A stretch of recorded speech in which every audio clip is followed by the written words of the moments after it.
Segundo a Organização Mundial de Saúde, a cidade ideal é aquela que oferece pelo menos 12 metros quadrados de área verde para cada habitante. Curitiba é uma cidade que supera essa meta, oferecendo 55 metros quadrados para cada pessoa que vive ali. Isso porque lá existe uma política ambiental que visa investir na construção de praças, bosques e parques. Isso, claro, vai dar mais opções de lazer para as pessoas, mas também vai amenizar o clima, vai melhorar a qualidade do ar, vai reduzir o problema com as enchentes e vai regular o ciclo hidrológico do lugar. Aliás, esse será o grande tema dessa nossa videoaula. Por isso, bota um sangue nesse olho, porque depois da vinheta tem ciclo biogeoquímico da água para você.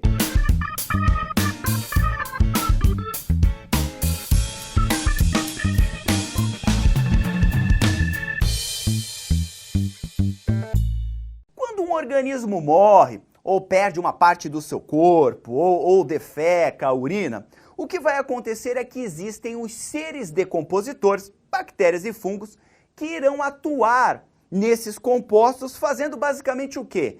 Pegando aquelas moléculas orgânicas complexas, quebrando elas e deixando elas mais simples. Eles vão fazer uma ciclagem desses compostos orgânicos, devolvendo eles de forma simples para o ambiente, para que eles possam ser usados por outros seres vivos. Por exemplo, quando um elefante morre, os decompositores vão pegar as moléculas orgânicas que formam o corpo desse animal e são formadas por carbono, hidrogênio, oxigênio, nitrogênio, enxofre, fósforo, cálcio, vão pegar essas moléculas e vão torná-las mais simples. Para quê? Para que as plantas que estão naquele local possam reabsorver esses compostos, possam reabsorver esses átomos e usá-los para as suas necessidades. Quando um herbívoro comer essas plantas, aqueles átomos que estavam formando o elefante e passaram para a planta, agora irão passar para o herbívoro. Então você já deve ter percebido que os elementos químicos, ora eles estão nos seres vivos, ora eles estão nos ambientes físicos da Terra. Podem estar no solo, a litosfera, podem estar no ar, a atmosfera, ou podem estar na água, a hidrosfera. Então você viu lá que o carbono estava no elefante, foi jogado no solo, depois foi para a planta e depois foi enviado para a girafa. Então essa ciclagem dos nutrientes entre os seres vivos e os fatores físicos do nosso planeta, nós vamos dar o nome, nós vamos chamá-los de ciclos biogeoquímicos. Biogeoquímico vem do grego. Bio, você sabe, significa vida, geo significa terra. Então o que é? Nada mais é do que a passagem dos elementos químicos pelos seres vivos e também pelos ambientes físicos da Terra. Isso é extremamente importante, pois garante uma reciclagem dos nutrientes. Caso os ciclos biogeoquímicos não existissem, o que aconteceria seria o quê? Uma escassez de nutrientes e, consequentemente, a vida seria extinta. Nessa videoaula, nós vamos estudar apenas a movimentação da água pelo planeta Terra. Bora entender, então, o ciclo da água. Você já sabe que a água é fundamental para a existência da vida no nosso planeta. Tanto é que a NASA, quando vai investigar outro local, outro planeta, procura a existência do quê? De água. Por quê? Porque a água regula a temperatura da biosfera e participa de uma porrada de reação química nos seres vivos, como solvente, como reagente. Você aprendeu lá no maternal que a água basicamente ela faz o quê na Terra? Ela evapora, condensa e precipita. Mas é claro que ela faz um pouquinho mais de coisa, chegou a hora de você ficar um pouquinho mais ciscador. A água, sim, ela vai passar pelo processo de evaporação, condensação, precipitação, infiltração e escoamento, num movimento cíclico que nós iremos chamar de ciclo da água ou ciclo hidrológico. Agora, um detalhe muito interessante é que existem dois ciclos da água, o pequeno e o grande. O pequeno ciclo da água é aquele que não conta com a participação dos seres vivos. Já o grande ciclo da água, adivinha, é aquele que irá contar com a participação dos seres vivos. Bora ver uma imagem para entender melhor o ciclo da água. Vem comigo. Imagenzinha aqui para facilitar o processo pedagógico, o design botou até uns naviozinhos aqui, coisa chique. Bom, isso aqui, essa imagem representa o ciclo da água. Lembrando que de toda a água presente na biosfera, 97% dessa água ela está nos oceanos, 2% formando as geleiras e 1% formando os rios, os lagos e os lençóis freáticos. Bom, vamos entender aqui basicamente o que acontece com a água no nosso planeta. Primeiramente, essa água que está na forma líquida aqui nos oceanos, nos rios, nos lagos, ela começa a ser, essa molécula de água começa a ser energizada. Por quem? Pela energia solar, pela energia luminosa. Quando essa molécula de água fica energizada, ela começa a vibrar e aí ela passa do estado líquido para o estado gasoso. E assim acontece o quê? A evaporação, ó. A água passa do estado líquido para o gasoso. Aí ela vai chegar nas partes mais altas da atmosfera e essa molécula de água vai perder energia. Então aí ela volta para o estado líquido, formando quem? Formando as nuvens. Esse processo nós vamos chamar de condensação. Essas nuvens, por sua vez, elas podem ficar aqui no oceano, mas elas podem ser levadas para o continente. Lá, quando tiver bastante água formando essas nuvens, o que vai acontecer é que pela ação da gravidade, essa água ela vai voltar aqui para a Terra, voltar para os continentes, voltar para os oceanos, na forma de precipitação.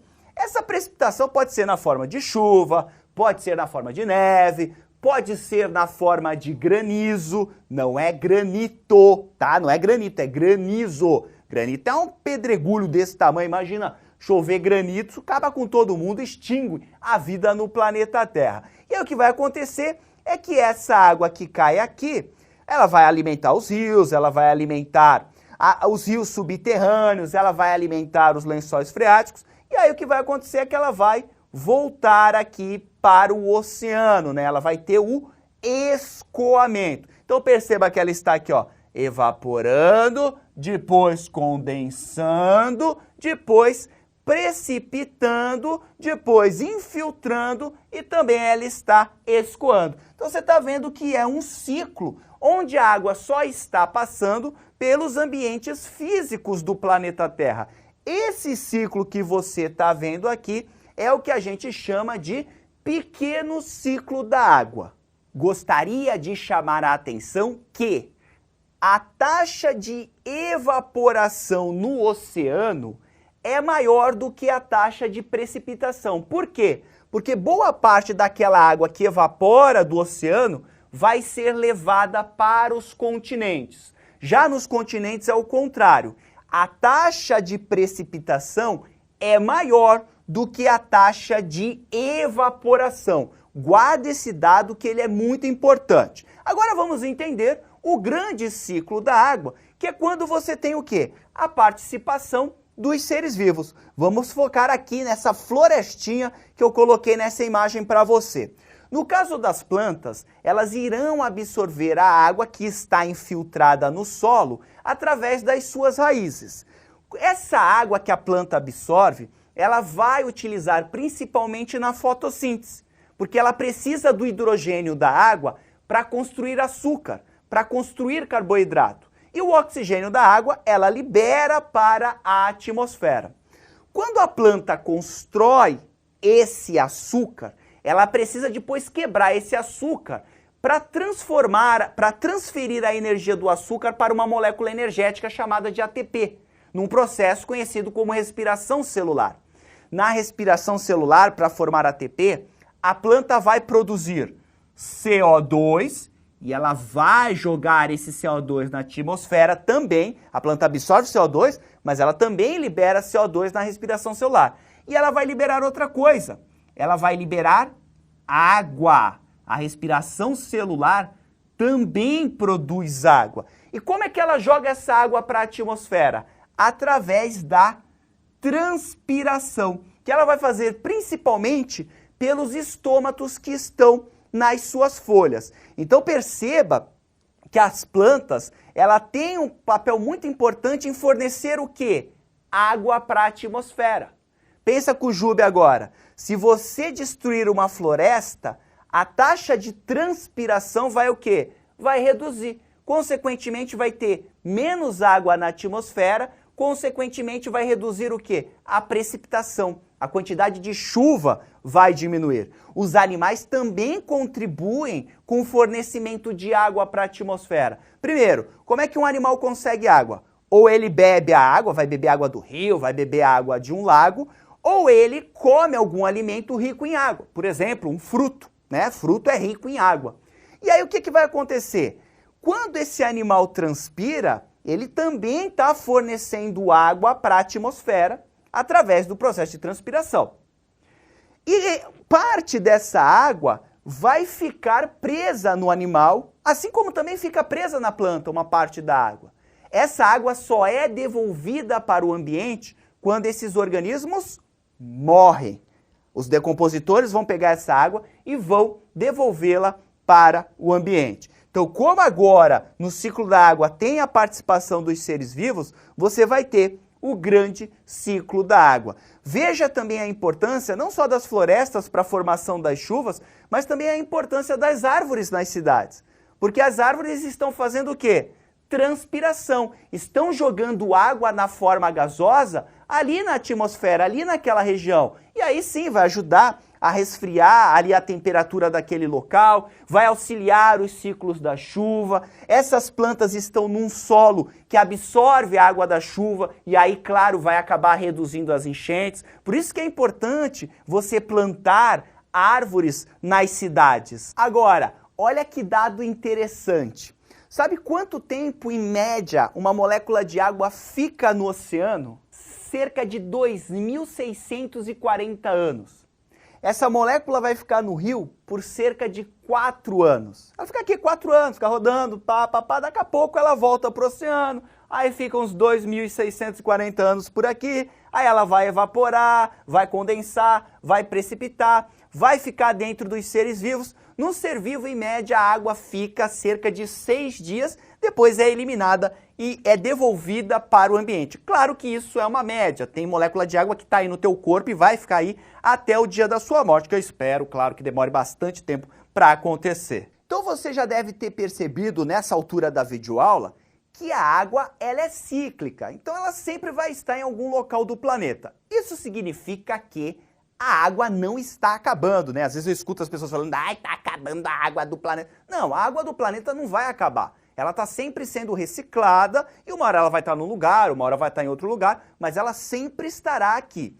O que acontece é que o que está acabando é a água potável, aquela água que nós podemos consumir, por conta da poluição, do desmatamento. Então, a água, ela vai continuar no planeta. Agora, a qualidade dela é que está baixando. E é com isso que a gente deve se preocupar. Por exemplo, essa água que está aqui no meu copo, ela já está no planeta há pelo menos 4 bilhões de anos. Ela está aqui o tempo todo, está viajando. Uma hora está na atmosfera, uma hora está no oceano, uma hora está no rio. E agora, ó,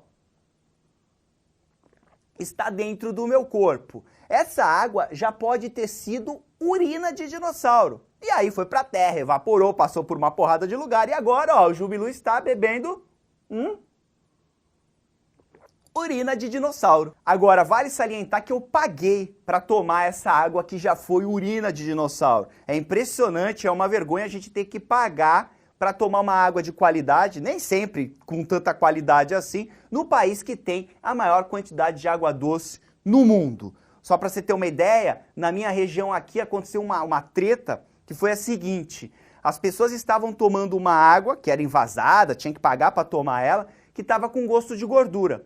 E aí eles foram investigar o que tinha acontecido e viram que a empresa estava retirando água do lençol freático que passava por baixo de um cemitério. Então a gordura dos mortos infiltrava e contaminava a água que era envasada e vendida para as pessoas, né? A verdadeira água da alma, né? A água da alma. Esse é só um exemplo de como o homem vem alterando também o ciclo da água no nosso planeta. Construção de represas, de barragens, né, de diques, desvios de canais para irrigação do campo, tudo isso prejudica o ciclo da água. Só para você ter uma ideia, a construção de uma barragem no Rio Colômbia, que fica lá nos Estados Unidos, alterou a salinidade da foz desse rio. Ai, Jubão, e daí? E daí que ao alterar a salinidade, vários peixes foram prejudicados, principalmente o salmão, que teve a sua taxa de crescimento reduzida e a sua taxa de mortalidade foi aumentada simplesmente por conta da construção de uma represa. Outra intervenção humana bem significante está relacionada aos aquíferos, que são importantes reservas de água subterrânea no planeta. O que está acontecendo é que a agricultura está usando essa água para irrigar o campo. E a consequência, claro, não é só a redução da quantidade de água no aquífero, mas também essa água que estava lá debaixo do solo, ela volta para a terra e ela pode voltar para os rios. E esses rios vão levar essa água para onde? Para o oceano. Ou seja, a retirada de água dos aquíferos pode aumentar o quê? O nível dos oceanos. E claro que eu também não posso deixar de falar sobre a importância da Amazônia no ciclo da água do Brasil. Por quê? Porque a Amazônia manda por ano 8 trilhões de metros cúbicos de água para todo o país. Ela distribui essa água pelo país. Água que não é consumida na região norte e vai abastecer o agronegócio, vai encher os reservatórios que produzem eletricidade, tanto na região sul quanto na região sudeste. E claro, essa água que é produzida na Amazônia e é levada na forma de nuvens principalmente, ela vai levar chuva para uma porrada de região do Brasil. Tá vendo só como o ciclo da água é extremamente importante para o Brasil e, claro, para o restante do planeta? E como é importante preservar as nossas florestas? Bora agora ver como esse assunto é cobrado nas provas? Momento Olho de Tigre.